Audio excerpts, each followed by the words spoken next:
Hello, welcome back to the show. It's not even funny. Today, for the holiday that's on this month we're filming, we're making an orange cake with chocolate ganache frosting.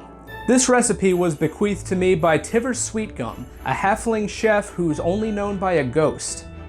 And then I suppose I'll read what I need. For this recipe you will need flour, sugar, baking soda, baking powder, salt, oil, orange juice, eggs, sour cream, orange zest, chocolate, heavy whipping cream. And now I'm going to get the stuff.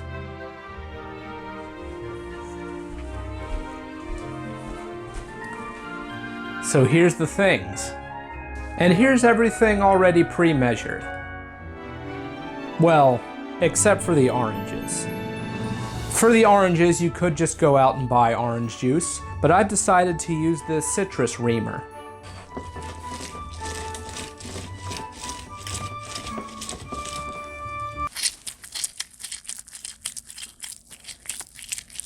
Technically, I am using clementines and not oranges. However, maybe, who cares? Okay, now that we have the oranges all juiced, we can start actually making this cake. So first thing you're going to want to do, preheat your oven to 350 degrees Fahrenheit. Per usual, I'm not going to tell you what it is in Celsius because this show is for Americans, not filthy Europeans. So to the flour, I've also put in a little bit of cinnamon and orange zest. That's because I forgot to get something out to measure those in. To a bowl, add 2.5 cups of flour, 1 3/4 cups of sugar, 1.5 teaspoons of baking soda, 1 teaspoon each of baking powder and salt. And then we'll whisk that all up. Now for part 2, we're going to take 3 eggs and add that to a smaller bowl.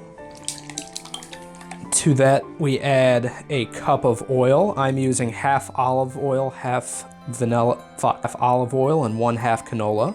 And also add a cup of orange juice. Treat that to the whisk. And poop in 1 cup of sour cream. Now take your wet stuff, put it in the dry stuff, and then just let it sit. No, don't do that. Just take a folder and fold it. That's words. So while we're combining this, I'm going to go over some of the science of this cake.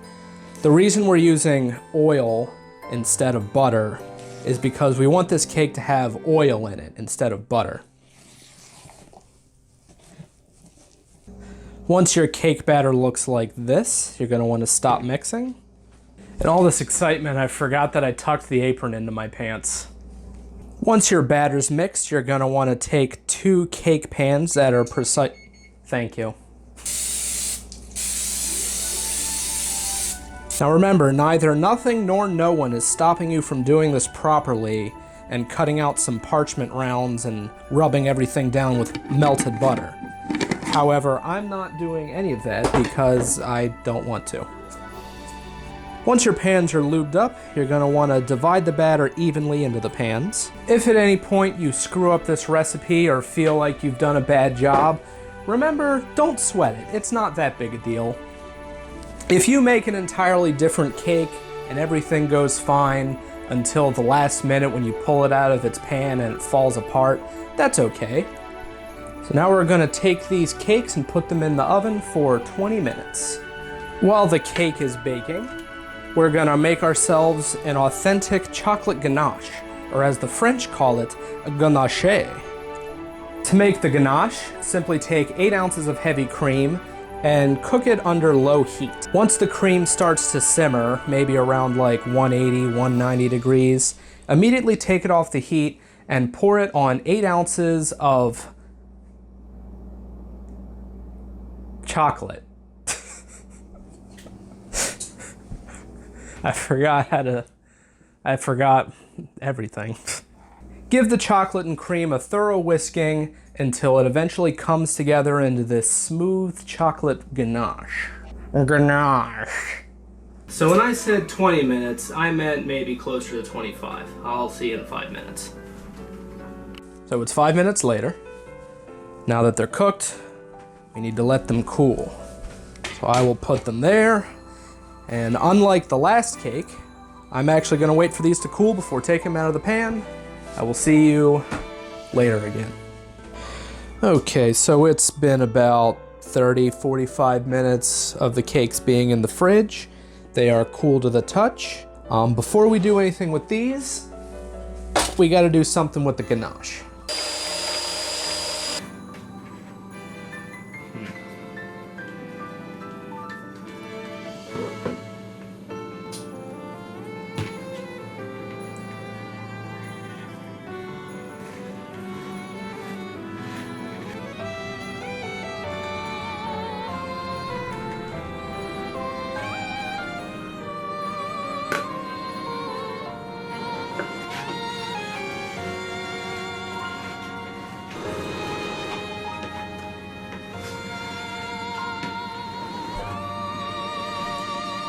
I have decided last minute to give this cake sprinkles.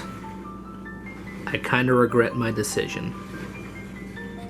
So because this cake is for an event I'm going to, I can't cut into it and taste it right now.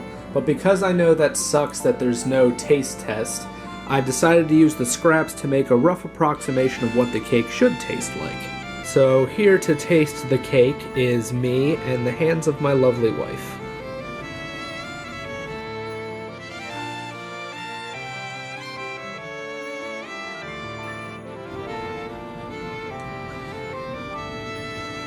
Well, there you go.